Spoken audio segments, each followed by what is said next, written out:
নমস্কার কৃষ্ণপ্রেমী গুণী শ্রোতাজনেরা, আপনাদের আজকে একটি গল্প শোনাবো।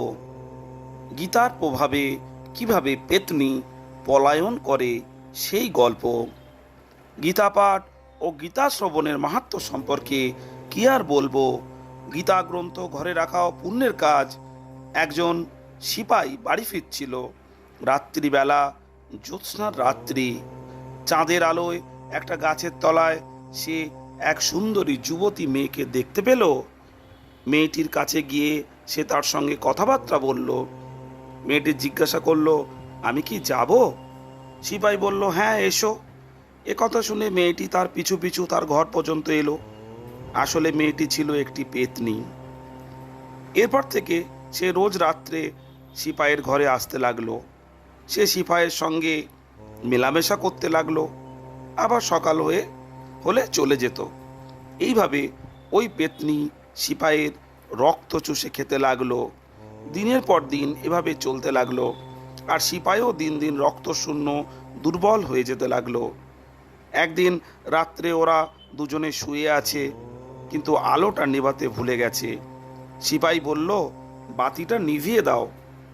মেয়েটি তখন শুয়ে শুয়েই তার হাতটা লম্বা করে বাড়িয়ে আলোটা নিভিয়ে দিল। এই কাণ্ড দেখে সিপাইয়ের তখন চেতনা হলো। সে বুঝতে পারল এ তো কোনো সাধারণ মেয়ে নয়, এ তো পেত্নী। সে খুব ঘাবড়ে গেল। পেত্নী তাকে ধমক দিয়ে বলল, খবরদার, আমার কথা কাউকে বলবি না, তাহলে তোকে মেরে ফেলবো। এভাবে সে রোজ রাত্রে আসে আর সকালে চলে যায়। সিপাহীটার শরীর দিনে দিনে শুকিয়ে যেতে লাগলো। লোকে তাকে শুধরাতে লাগলো, ভাই, তুমি এমন দুর্বল হয়ে যাচ্ছ কেন? কি ব্যাপার? সব বলতো, কিন্তু পেত্নীর ভয়ে সে কাউকে কিছু বলতে পারল না। একদিন সিপাহীটা দোকান থেকে ওষুধ আনতে গেল। দোকানদার কাগজে করে ওষুধের পুড়িয়া তৈরি করে দিল। সে ওই পুড়িয়া পকেটে করে ঘরে নিয়ে এলো। রাত্রে ওই পেত্নীটা দূর থেকে সিপাহীকে বলল, তোমার পকেটে যে পুড়িয়া আছে সেটি ফেলে দাও।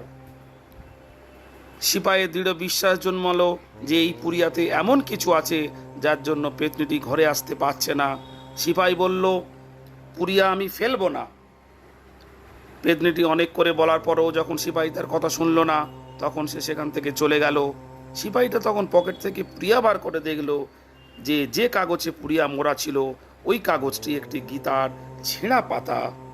গীতার এমন প্রভাব দেখে তারপর থেকে সিপাই সব সময় নিজের কাছে একখানা গীতা রাখতে লাগলো। ওই পেত্নীটি আর কোন